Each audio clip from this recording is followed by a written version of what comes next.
पश्चिम बाड़े बेआईन बाण गोदाम उपरे पुलिस अचानक चढ़ाऊ 50 लाख रु ऊर्ध्व टंकार बाण जबत। जड़े व्यवसायी को अटक रखी पुलिस।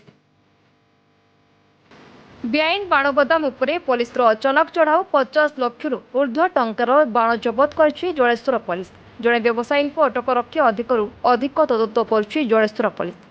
सूचना प्रकाश जे बालेश्वर जिला जलेश्वर थाना अंतर्गत पश्चिम बाड़ पंचायत हाट छक अनति दूर पश्चिम बाड़ यूपी स्कूल पाख मां काली पाइकारी बाण दोकानी खगेन्द्र साहू घरे जलेश्वर पुलिस आतर्कित भाव में चढ़ाऊ कर लक्षाधिक टंकार बाण जबत कर।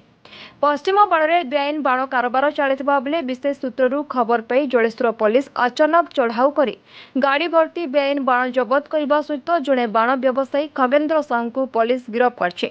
पार्वण ऋतु आसिले ए व्यक्ति पड़ोशी राज्य पश्चिमबंगू आनी एठारे बाण कारोबार करने सहित ओडिशा रे विभिन्न जगार चोरा बाण बिक्री करते। तेबे बाण जबत होगा पर अग्निशम विभाग पक्षरु बाण को नष्ट करा बोली जलेश्वर पुलिस प्रकाश करछन्ते। Jaleswar Manoj Kumar Bhuan report B news.